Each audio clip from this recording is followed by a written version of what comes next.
सो ज्ञान एकेडमी के बायोलॉजी के सेशन में आपका बहुत-बहुत स्वागत है। आज हम बायोलॉजी की नई सीरीज़ स्टार्ट करने वाले हैं। इस सीरीज़ में पहले हम प्लस 1 के फंडामेंटल्स को कवर करेंगे। तो उसके बाद प्लस 2 के फंडामेंटल्स को कवर करेंगे and ultimately MCQs and other important topics को हम कवर करेंगे। सो आज का हमारा जो टॉपिक है, वो टॉपिक है प्लस 1 का बायोलॉजिकल क्लासिफिकेशन। बायोलॉजिकल क्लासिफिकेशन हमारे लिए बहुत ही एक इम्पोर्टेंट टॉपिक है। ऑल्दो ये टॉपिक हमें थोड़ा आसान लगता है but still it's a very important topic. So आज के सेशन में हम बायोलॉजिकल क्लासिफिकेशन के बेसिक्स एंड इंट्रोडक्शन को कवर करेंगे एंड सब्सीक्वेंट क्लासेस में हम इसकी detail and in depth analysis और इन डेप्थ स्टडी को हम करेंगे। सो कोशिश ये है कि इस चैप्टर को हम 4 या 5 लेक्चर्स में कंप्लीट करें। सो आज का जो टॉपिक है वो है basics and introductions of the biological classification. So biological classification हमारे लिए बहुत ही एक इम्पोर्टेंट टॉपिक है। वो इसलिए क्योंकि ये एक टॉपिक है जिसके थ्रू हम आगे अपनी बायोलॉजी की फाउंडेशन को स्टार्ट करते हैं। फॉर एग्जांपल हमारे बायोलॉजी में different different kinds of animals and plants अपने को देखने को मिलते हैं। हर एनिमल्स और हर प्लांट को हमें डिटेल में स्टडी करना होता है। एनिमल्स को स्टडी करना होता है, प्लांट्स को स्टडी करना होता है। Different different kinds of animals हैं, उसमें ह्यूमन्स भी हैं, ह्यूमन्स के साथ प्रोकैरियोटिक सेल्स भी हैं, different different kinds of animals and plants हैं। उनको हमें डिटेल्ड और अच्छे तरीके से स्टडी करना रहता है क्योंकि वो सारे टॉपिक्स हैं हमारे एमसीक्यूज़ और नीट के एग्ज़ाम के लिए बहुत ही इम्पोर्टेंट हैं। तो इसलिए बायोलॉजिकल क्लासिफिकेशन एक इम्पोर्टेंट टॉपिक है जिसको हम आज इसके बेसिक्स एंड फंडामेंटल्स को स्टडी करने जा रहे हैं। सो जैसे कि हमें पता है कि जो हमारी सिविलाइजेशन है वो बहुत ही ज़्यादा पुरानी है। So throughout the civilization जब हमारी सिविलाइजेशन स्टार्ट हुई थी, जब हमें बायोलॉजी के बारे में नॉलेज गेन करना स्टार्ट किया, तो उस टाइम पे एक हमारे पास एक इम्पोर्टेंट टास्क था। वो टास्क था कि हम लिविंग ऑर्गेनिज्म को कैटेगराइज़ कर सकें। ये बहुत ही इम्पोर्टेंट टास्क था उस टाइम पे। तो ऐसे में क्या किया, डिफरेंट डिफरेंट फेजेस में डिफरेंट डिफरेंट साइंटिस्ट ने बायोलॉजिकल क्लासिफिकेशन को उम, डिफरेंट डिफरेंट तरीके से करने की कोशिश किया था। तो उसमें जो सबसे फर्स्ट एग्ज़ाम्पल जो हमें मिलती है, वो मिलती है नीड बेस्ड क्लासिफिकेशन की, और ऐसी क्लासिफिकेशन जो कि बेस्ड ऑन आवर नीड हो, practical need, based on our practical need हो। जैसे कि हमें पता है कि फूड बेस्ड प्रोडक्ट्स हमारे पास अवेलेबल है, प्लांट्स हमारे पास हैं जिनसे हमें फूड मिलता है, जैसे कि राइस। राइस जो है, राइस हमें फूड की फॉर्म में हमें मिलता है। तो ऐसे में जो प्लांट है, राइस है, उसको हम किस कैटेगरी में कैटेगराइज़ कर सकते हैं? उसको हम फूड की कैटेगरी में कैटेगराइज़ कर सकते हैं। इसी तरह से बहुत सारे प्लांट्स होते हैं, बहुत सारे ट्रीज़ होते हैं, जिनसे हम शेल्टर बेस्ड मटेरियल्स हमें मिलता है। जैसे कि बैम्बू ट्रीज़ हैं, बैम्बू ट्री से हमें क्या मिलता है? बैम्बू ट्री से जो हमें बैम्बूस मिलते हैं, उनको हम आगे शेल्टर की फॉर्म में यूज़ कर सकते हैं, घर वगैरह बनाने में या कुछ घर की तरह का कुछ बनाने में यूज़ कर सकती है। इसलिए उसको हम शेल्टर की कैटेगरी में डिफाइन कर सकते हैं। तो ऐसे ही जैसे हमारे पास कॉटन है, कॉटन को हम किस फॉर्म में यूज़ कर सकते हैं? कॉटन को हम क्लॉथिंग की फॉर्म में यूज़ कर सकते हैं। तो ऐसे में जो इनिशियल क्लासिफ़िकेशन थी, जिसको प्रैक्टिकल नीड बेस्ड क्लासिफ़िकेशन भी बोला जा सकता है, उसका मतलब क्या था? उसका मतलब ये था कि based on the practical need हम डिफरेंट डिफरेंट चीज़ों को कैटेगराइज़ करें। जैसे राइस को फूड में कैटेगराइज़ कर सकते हैं, बम्बो ट्रीज़ को हम उसमें शेल्टर में कैटेगराइज़ कर सकते हैं, और कॉटन को हम क्लॉथिंग में कैटेगराइज़ कर सकते हैं। बट ऐसे में हमारे पास एक ड्रॉबैक आता है कि इस तरह की कैटेगरी डाइवर्स कैटेगरीज़ बन जाएँगी। जैसे फूड की एक कैटेगरी बन गई, शेल्टर की एक कैटेगरी बन गई, क्लॉथिंग की एक और कैटेगरी बन गई, और भी बहुत सारी कैटेगरीज़ पॉसिबल हैं।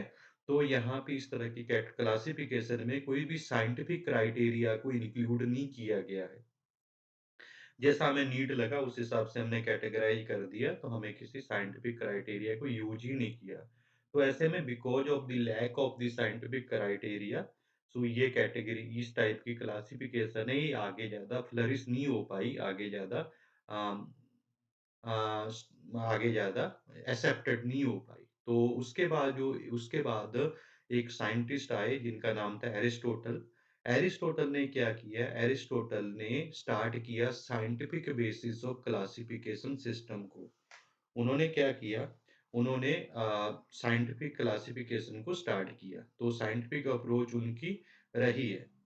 तो उन्होंने क्या किया, उन्होंने मॉर्फोलॉजिकल कैरेक्टर को यूज़ किया। उन्होंने एनिमल्स एंड प्लांट्स को डिफरेंट डिफरेंट तरह से कैटेगराइज़ करने की कोशिश की। फॉर एग्ज़ाम्पल उन्होंने क्या किया, प्लांट्स के लिए जब उन्होंने प्लांट्स को कैटेगराइज़ करना था, तो प्लांट्स को कैटेगराइज़ करने के लिए मॉर्फोलॉजिकल कैरेक्टर का यूज़ किया। मॉर्फोलॉजिकल कैरेक्टर्स को यूज़ करने के बाद उन्होंने प्लांट्स को ट्री, श्रब्स एंड हर्ब की फॉर्म में कैटेगराइज़ कर दिया। क्योंकि मॉर्फोलॉजिकल कैरेक्टर्स क्या होते हैं, मॉर्फोलॉजिकल कैरेक्टर्स वो वाले कैरेक्टर होते हैं जो हमें नेक्ड आई से देखने को मिलते हैं। जैसे हम देखेंगे यहाँ पे हर्ब, हर्ब क्या है? स्मॉल प्लांट है। You can see here easily आप देख के इसको जज कर पाओगे। हर्ब जो है वो एक छोटा-सा प्लांट है। इस ऐसे ही जो सर्व है, सर्व थोड़ा उससे हायर हाइट का थोड़ा-सा उससे हायर हाइट का प्लांट होता है। You can see multiple branches यहाँ पे हैं। तो ट्री जो है वो एक बड़ा प्लांट होता है। सो ऐसे में based on the morphological character Aristotle ने प्लांट को हर्ब में, सर्व में और ट्री में कैटेगराइज़ किया था। तो ऐसे ही जब उन्होंने एनिमल्स को कैटेगराइज़ करने का करने की कोशिश की, तो उन्होंने एनिमल्स को 2 कैटेगरीज़ में डिवाइड किया। 1 the animals that contain red blood जैसे कि ह्यूमन बीइंग्स हो गए, काऊ हो गए, बुफैलो हो गया, मैनी अदर एनिमल्स जो कि रेड ब्लड सेल कंटेन करते हैं और कुछ एनिमल्स हमारे पास ऐसे भी होते हैं जिनमें रेड ब्लड होता नहीं है। वो सेकंड कैटेगरी उन्होंने बनाई। सो ऐसे में अगर मैं कन्क्लूड करूँ तो एरिस्टोटल ने based on the morphological character plants को हर्ब, सर्ब एंड ट्री में कैटेगराइज़ किया एंड एनिमल्स को उन्होंने कैसे कैटेगराइज़ किया? एक वो जहाँ पे रेड ब्लड सेल्स हैं और दूसरे जिनके पास रेड ब्लड सेल्स नहीं हैं। सो ऐसे में ये डायग्राम में हमें क्लियरली समझ में आता है animals are categorized into 2 categories, one is with red blood vessel और red blood and second one is no red blood. जो एग्ज़ाम्पल्स हैं रेड ब्लड बेस्ड एनिमल्स की वो मैमल्स हो गए, लिज़र्ड्स हो गए, बर्ड्स हो गई और फिशेस हो गए। These are the examples. And at the same time कुछ एनिमल्स ऐसे हैं जिनमें रेड ब्लड नहीं होता है। उनको फर्दर कैटेगराइज़ किया गया soft bodies based and hard body based. दो सॉफ्ट बॉडी बेस्ड इंसेक्ट्स हैं, सॉफ्ट बॉडी बेस्ड एनिमल्स हैं, उनकी नेक्स्ट कैटेगरी जो बनाई गई विद सेल, कुछ सॉफ्ट बॉडी बेस्ड एनिमल्स में सेल मिलता है, उनको cell based soft body animals बोला गया, जिसकी एक क्लासिकल एग्जांपल है सेलफिश। यहाँ पे क्लासिकल एग्जांपल दिया गया है और second soft body based animals हैं जिसमें सेल नहीं होता है, जिनमें ऊपर वाली साइड हार्ड सेल नहीं होता है, जैसे कि एग्जांपल मैं बोलूँगा जेलीफिश। और हार्ड बॉडी बेस्ड जो कैटेगरी है उनमें क्लासिकल एग्जांपल्स हैं इंसेक्ट्स। सो ऐसे एरिस्टोटल ने based on some scientific evidence based on some morphological characters animals को डिफरेंट डिफरेंट कैटेगरी में डिवाइड किया और प्लांट्स को भी डिफरेंट डिफरेंट कैटेगरी में डिवाइड किया है। तो उसके बाद इस यहाँ पे स्टिल इम्प्रूवमेंट का स्कोप था। उसके बाद लेनियस ने 1758 में एक और क्लासिफिकेशन सिस्टम लेके आए, जो क्लासिफिकेशन सिस्टम का नाम था टू किंगडम बेस्ड क्लासिफिकेशन और हम इसको बोलेंगे टू किंगडम क्लासिफिकेशन। ये जो टू किंगडम क्लासिफिकेशन है, इसमें ऑर्गेनिजम्स को बेसिकली लिविंग ऑर्गेनिजम्स को 2 कैटेगरीज़ में डिवाइड किया गया है। उसमें जो फर्स्ट कैटेगरी है, किंगडम प्लांटी है, जिसमें प्लांट्स वगैरह आते हैं और जो सेकंड कैटेगरी है, वो है किंगडम एनिमलिया, जिसमें एनिमल्स वगैरह आते हैं। सो ऐसे में जो लिनियस ने क्या किया, इन्होंने अ लिविंग ऑर्गेनिज्म को 2 कैटेगरी में डिवाइड कर दिया। वो एक कैटेगरी में उन्होंने प्लांट्स रख दिए, दूसरे कैटेगरी में उन्होंने एनिमल्स रख दिए। This classification served as the formulation of modern classification. जो हम आज के टाइम पे मॉडर्न क्लासिफिकेशन पढ़ते हैं, जो कि हम नेक्स्ट कुछ क्लासेस में पढ़ेंगे, जो मॉडर्न क्लासिफिकेशन जो हम डिटेल में इस पूरे इन लेक्चर सीरीज में पढ़ेंगे, उसमें से जो मॉडर्न क्लासिफिकेशन सिस्टम का जो स्टार्टिंग पॉइंट था, वो था लिनियस के two kingdom classification system. Because based on the Linnaeus two classification system आगे मॉडर्न क्लासिफिकेशन सिस्टम डेवलप हुआ है। डिफरेंट डिफरेंट साइंटिस्ट ने डेवलप किया है, बट उसका जो मेन मोटिव और मेन स्टार्टिंग पॉइंट मिलता है, वो मिलता है लिनियस का two kingdom based classification system. Because उन्होंने सभी ने इनके क्लासिफिकेशन सिस्टम को बेस मान के उसको इम्प्रूव करके डिफरेंट डिफरेंट कैटेगरी को उसमें इंक्लूड करने की कोशिश की है। जो जो ड्रॉबैक्स थी लीनियस की क्लासिफिकेशन सिस्टम की, उसको रिमूव करने की भी कोशिश किया है। सो बेसिकली एमसीक्यू के लिए ये इम्पोर्टेंट टॉपिक है, ये लाइन इम्पोर्टेंट है। लिनियस ने क्या किया, distinguish between plant and animal in each classification. ये लाइन आपको ध्यान रखना है। जब लिनियस के संबंध में, लिनियस के रिलेशन में कोई क्वेश्चन आएगा, तो उसमें ये आपको ध्यान रखना है कि animals and plants two categories में क्लासिफाई किया था उसने किंगडम से, classification system of biology. But इसमें टू किंगडम सिस्टम ना इसमें बहुत सारे ड्रॉबैक्स थे। इस ये एक परफेक्ट सिस्टम नहीं था, इसमें बहुत सारे ड्रॉबैक्स थे। उसमें से सबसे पहला ड्रॉबैक था प्रोकार्योटिक्स। प्रोकार्योटिक सेल्स में जो बैक्टीरिया, साइनोबैक्टीरिया जो हम पढ़ते हैं रेगुलरली, वो प्रोकार्योट्स में आते हैं। बैक्टीरिया एंड साइनोबैक्टीरिया और यूकैरियोटिक सेल्स आल्सो, जैसे fungi, mosses, gymnosperm, angiosperm etcetera etcetera. इन सभी को टू किंगडम क्लासिफिकेशन सिस्टम में कहाँ पे इंक्लूड किया गया था? प्लांट्स में इंक्लूड किया गया था। क्यों किया गया था? क्योंकि इस इनके सेल में सेल वॉल था। सेल वॉल था। बट जब ये prokaryotic cells like bacteria, cyanobacteria और यूकैरियोटिक सेल जिसमें fungi, mosses, ferns, gymnosperm and angiosperm, इन सब को प्लांट बेस्ड किंग उसमें रख तो दिया, अंडर प्लांट बेस्ड क्लासिफिकेशन में रख तो दिया, बट इसके जो कैरेक्टरिस्टिक्स थे वो कंप्लीटली प्लांट्स की तरह थे नहीं। जैसे कि बैक्टीरिया है, बैक्टीरिया को हम प्लांट तो नहीं बोल सकते ना, साइनोबैक्टीरिया को भी हम प्लांट्स नहीं बोल सकते, बट टू क्लासिफिकेशन सिस्टम में बैक्टीरिया एंड साइनोबैक्टीरिया को प्लांट्स में रखा गया था, वो एक ड्रॉबैक की तरह वहाँ पे इंक्लूड हुआ। तो यहाँ पे एक और बहुत बड़ी ड्रॉबैक थी, unicellular and multicellular organism in a same group.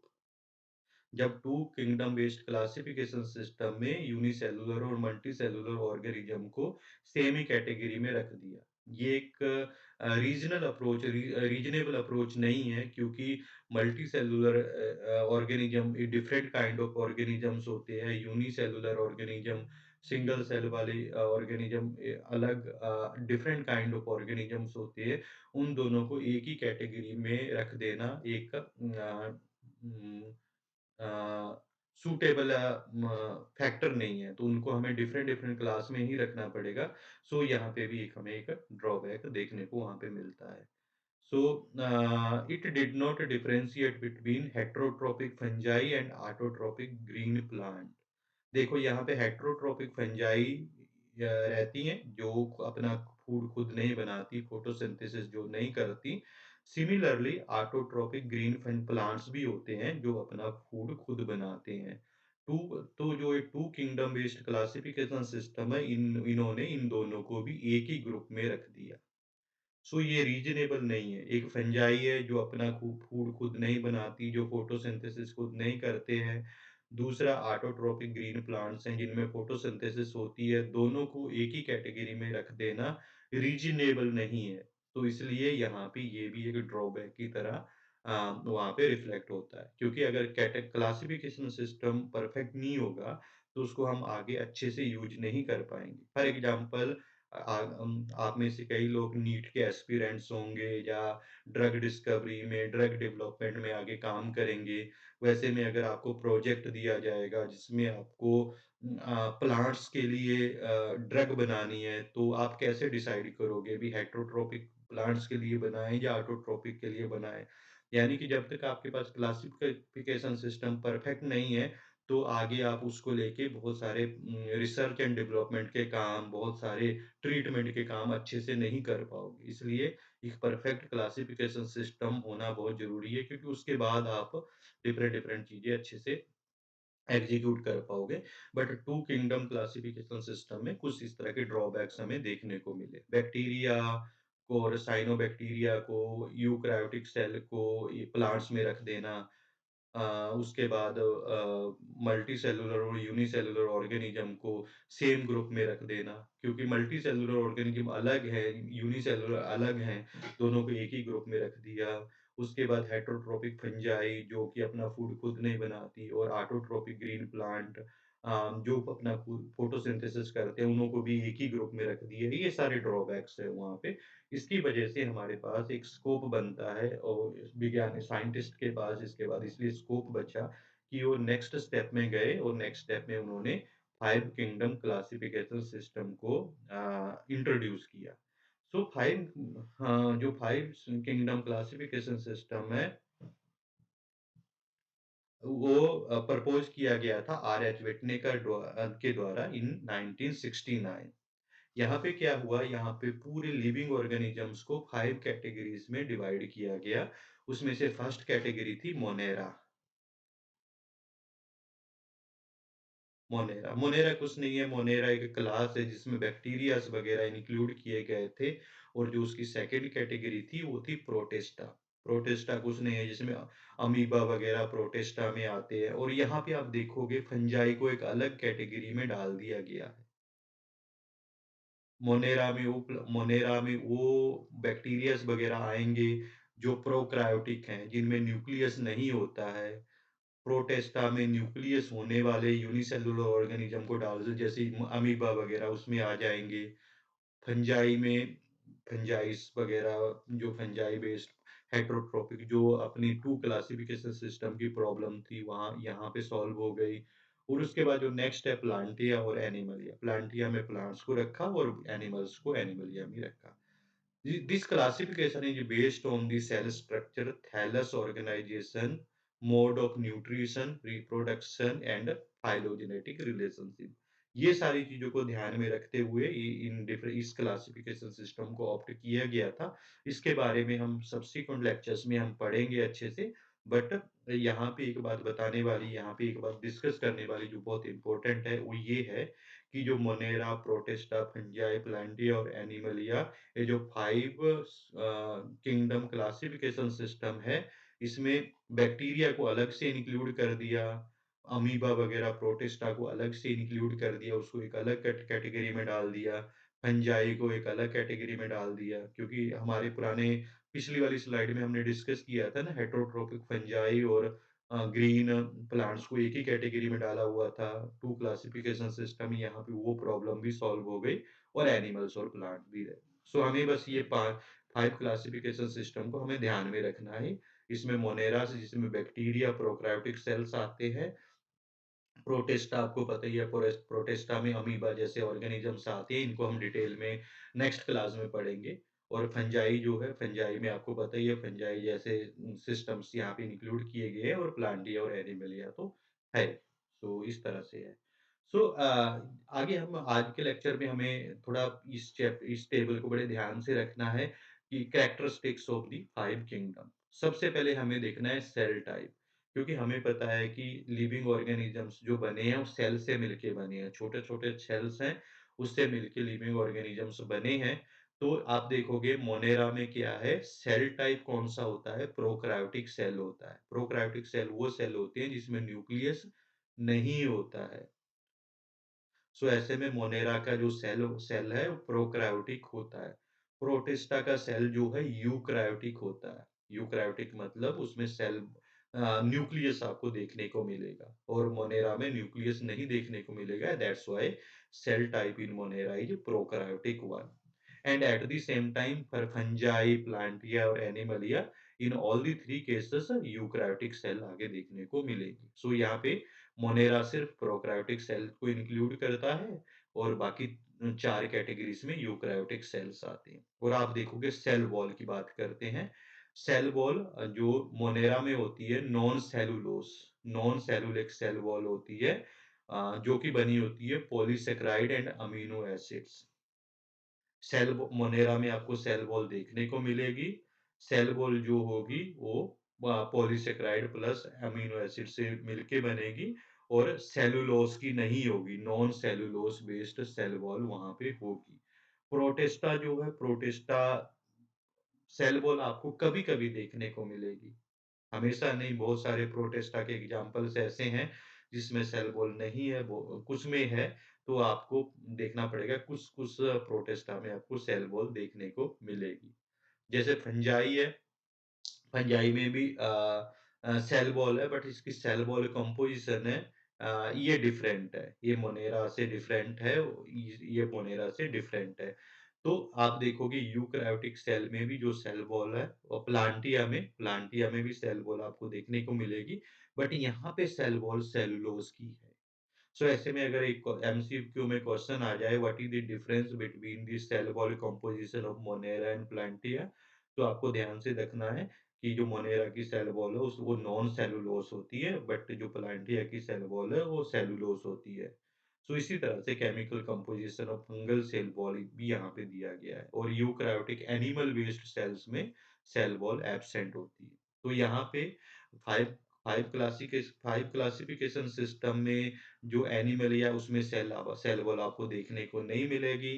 प्लांटिया में सेल वॉल होती है, फंजाई में कुछ में होती है, फंजाई में सेल वॉल प्रेज़ेंट होती है। यूकैरियोटिक सेल्स में सेल वॉल प्रेज़ेंट होती है बट कुछ में होती है, कुछ में नहीं होती है और मोनेरास में सेल वॉल आपको देखने को मिलेगी। आगे आते हैं न्यूक्लियर मेम्ब्रेन। न्यूक्लियर मेम्ब्रेन सभी में मिलेगी, सिर्फ़ मोनेरा में नहीं मिलेगी। मोनेरा में इसलिए नहीं मिलेगी क्योंकि मोनेरा में न्यूक्लियस होता ही नहीं है। दैट्स व्हाई इसको हम प्रोकैरियोटिक बोलते हैं ना, pro means before, karyotic means nucleus. ये वो ऑर्गेनिज़्म है जो धरती पे पैदा हुए थे और धरती पे आए थे न्यूक्लियस के बनने से पहले। तो ऐसे में मोनेरा जो है, वो प्रोकैरियोटिक एनिमल है, न्यूक्लियस बनने से पहले के एनिमल्स हैं और इसी वजह से उसमें न्यूक्लियस नहीं होता है। अगर न्यूक्लियस नहीं होता है, तो न्यूक्लियर मेम्ब्रेन कैसे होगी? वो भी तो फिर एब्सेंट होगी ना, दैट्स व्हाई मोनेरा में न्यूक्लियर मेम्ब्रेन एब्सेंट है, बाकियों में न्यूक्लियर मेम्ब्रेन प्रेज़ेंट है। सो बॉडी ऑर्गेनाइज़ेशन में आप देखोगे मोनेरा सेलुलर है। इसमें यूनिसेलुलर टाइप ऑफ ऑर्गेनिज्म इसमें आते हैं। प्रोटिस्टा में भी यूनिसेलुलर टाइप ऑर्गेनिजम्स आते हैं। भी एक सेल से बने हुए एनिमल्स हैं ये, और आई मीन एनिमल्स नहीं बोलेंगे, एक सेल से बने हुए ऑर्गेनिजम्स है, Monera and protista. But Monera और प्रोटिस्टा में डिफरेंस कहाँ पे आता है? डिफरेंस आता है, एक तो सेल टाइप में वो प्रोकैरियोटिक है, वो यूकैरियोटिक है।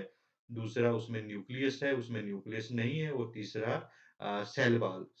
मोनेरा में सेल वॉल हमेशा होती है, प्रोटिस्टा में कभी होती है, कभी नहीं होती है। Depending upon the organism. Uh, thereafter fungi, अगर हम फंजाई की बात करें तो ये मल्टी सेलुलर ऑर्गेनिज्म है। इसमें बहुत सारे सेल्स मिलके एक ऑर्गेनिज्म को बनाते हैं। आपने फंजाई देखा होगा, मल्टी सेलुलर नेक्टाई से हम कभी-कभी उसको देख सकते हैं, तो ऐसे में वो मल्टी सेलुलर है।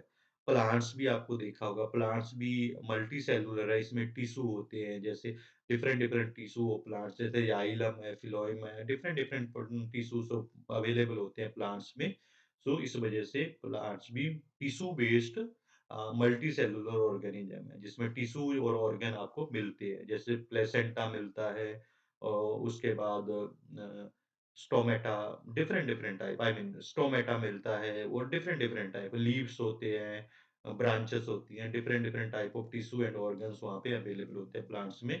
सिमिलरली एनिमल्स में भी tissue, organ and organ system होता है। टिश्यू होता है, ऑर्गन होता है, ऑर्गन सिस्टम, जैसे डाइजेस्टिव सिस्टम, रेस्पिरेटरी सिस्टम, वो सारी चीज़ें वहाँ पे देखने को मिलती है। मोड ऑफ न्यूट्रिशन, न्यूट्रिशन मतलब वो जो फूड है, फूड कहाँ से बनाते हैं, कैसे लेते हैं।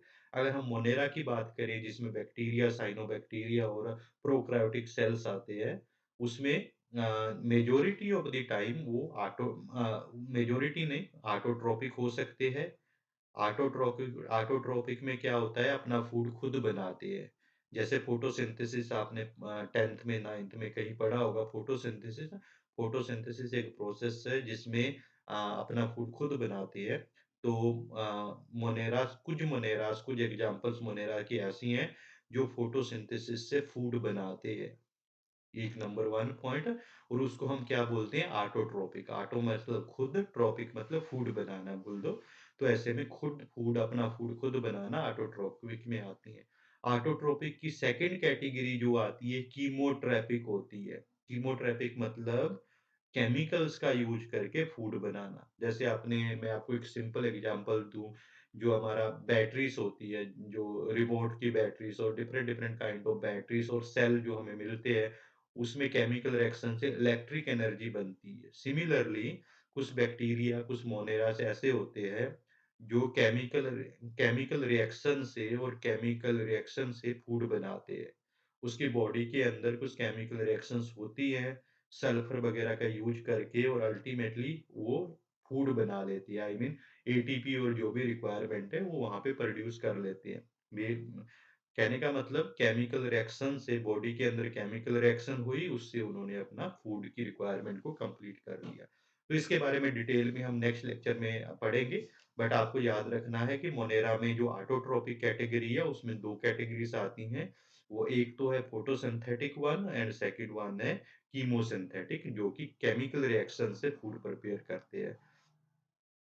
उसके बाद आते हैं हेटेरोट्रोपिक। हेटेरोट्रोपिक में सैप्रोफाइट्स हेटेरोट्रोपिक मोनेरास में सैप्रोफाइट्स एंड पैरासाइट्स 2 आती है। सैप्रोफाइट्स का मतलब ये होता है जो वेस्ट प्रोडक्ट्स है। वेस्ट प्रोडक्ट्स है जो डीके और डिकम्पोजिशिंग मटेरियल्स हैं, उसके उसके थ्रू आप फूड उससे फूड आप लो, तो उसको बोलते हैं सैप्रोफाइटिक। और उसके बाद पैरासाइट्स। पैरासाइट्स का मतलब होता है वो किसी और का बनाया हुआ फूड, जैसे किसी को इन्फेक्शन हो गई, वो जो बैक्टीरिया है उसकी बॉडी के अंदर रह रहा है, उससे फूड रिसीव कर रहा है, something like that. So parasitic हो गया। तो अब प्रोटिस्टा की बात करें तो प्रोटिस्टा में जनरली ऑटोट्रोपिक होते हैं और ऑटोट्रोपिक में अगर होंगे तो फोटोसिंथेटिक होंगे या फिर हेटेरोट्रोपिक भी हो सकते हैं, कहीं और से किसी और द्वारा बनाया गया फूड आप कंज़्यूम कर सकते हैं।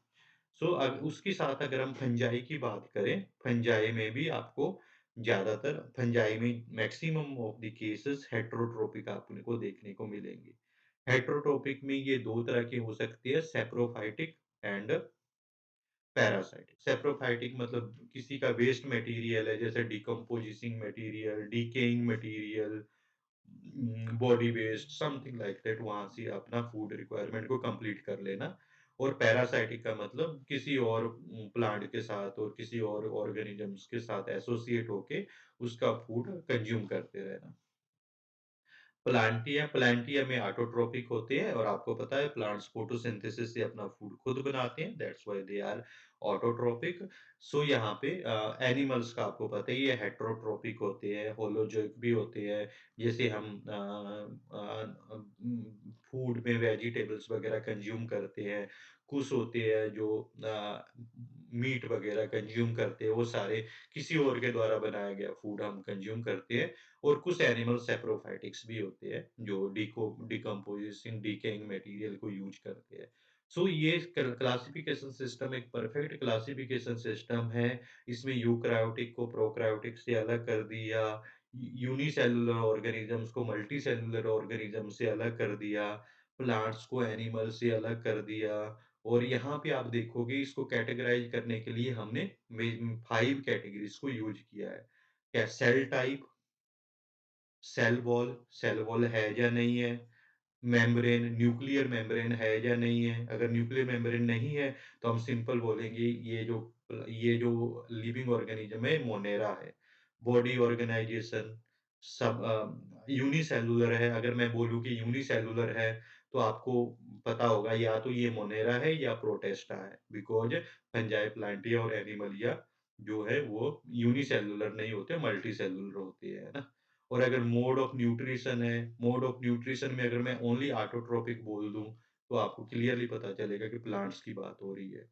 सो अगर मैं हेटेरोट्रोपिक ओनली बोल दूँ, तो मैं आपको क्लियरली पता चलेगा एनिमल्स की बात हो रही है, क्योंकि एनिमल में ऑटोट्रोपिक एग्ज़ाम्पल्स देखने को नहीं मिलती हैं। सो ऐसे में ये डिफरेंट-डिफरेंट चीज़ों को यूज़ करके कैटेगराइज़ किया गया है। सो ये कैटेगरीज़ बहुत इम्पोर्टेंट हैं क्योंकि आगे जो भी नीट के एस्पिरेंट्स हैं, जो नीट के लिए प्रिपेयर करेंगे, तो ये टेबल उनके लिए भी इम्पोर्टेंट है क्योंकि इस टेबल से बहुत सारे एमसीक्यूज़ बन सकते हैं। सो इसको आपको ध्यान से पढ़ना है और इसमें डिफरेंट-डिफरेंट जो क्लासिफिकेशन में डिफरेंट-डिफरेंट किंगडम है, उनके कैरेक्टरिस्टिक फीचर्स को आपको ध्यान से याद रखना है या फिर इसको अंडरस्टैंड करना है। सो नेक्स्ट क्लास में हम पढ़ेंगे kingdom Monera because kingdom Monera हमारा जो फर्स्ट किंगडम है बैक्टीरियाज़ उसके बारे में पढ़ेंगे। So thank you.